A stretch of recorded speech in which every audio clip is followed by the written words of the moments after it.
La confiance en soi n'est pas un cadeau tombé du ciel, c'est une construction quotidienne, une architecture intérieure que l'on renforce. C'est pas des gestes simples mais puissants.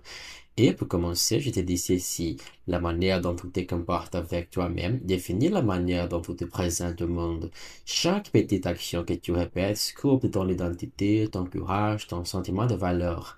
C'est pour cela que certaines habitudes, même discrètes, peuvent transformer profondément ton regard sur toi et ce que tu crois être capable d'accomplir. La première habitude, c'est d'apprendre à tenir tes promesses envers toi-même, pas les promesses grandioses, mais celles de quotidien. Lire 10 minutes, boire de l'eau, bouger un peu, terminer une tâche que tu repousses depuis hier. Chaque fois que tu respectes ton engagement, même minuscule, tu envoies un message extrêmement fort à ton cerveau. Je peux compter sur moi. Et cette sensation de fiabilité personnelle construit une fondation émotionnelle stable, une impression d'ordre intérieur qui fait monter un sentiment d'assurance presque naturellement. Respecter ta parole intérieure, c'est te prouver silencieusement que tu es digne de confiance.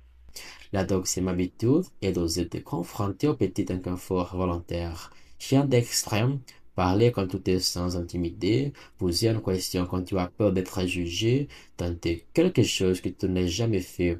La confiance se développe exactement comme un muscle en introduisant une dose raisonnable d'attention positive. Plus tu sors, même légèrement, du cercle du connu, plus tu réalises que tu n'es pas fragile comme tu l'imaginais. Ces micro-courages répétés créent une spirale ascendante. Chaque petit acte te montre que tu peux faire face et plus tu fais face, plus tu grandis. La troisième habitude est de cultiver un discours intérieur d'encouragement plutôt que de démolition. Pas un optimisme naïf, mais une manière de te parler avec respect, clarté et douceur. La plupart des gens se sabotent avec des mots qu'ils n'oseront jamais dire que quand qu'ils aiment.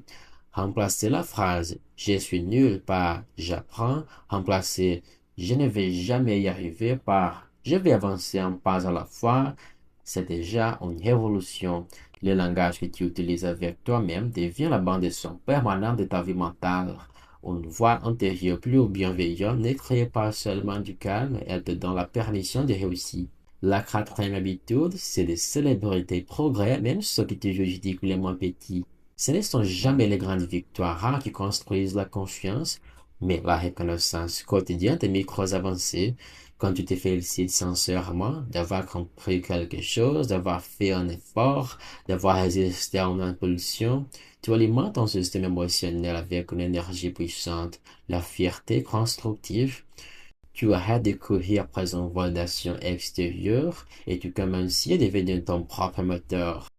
Et enfin, la cinquième habitude est d'organiser ton environnement pour que tu tires vers le haut au lieu de t'épuiser. Cela pourrait être un espace rangé, une routine simple, des personnes qui t'inspirent plutôt que celles qui t'éteignent, des contenus qui t'élèvent plutôt que ceux qui te comparent. La confiance est beaucoup plus facile à nourrir dans un environnement qui soutient la personne que tu veux devenir. Quand tu ajustes ton entourage, ton espace et tes habitudes, tu changes le climat intérieur dans lequel ta personnalité se développe.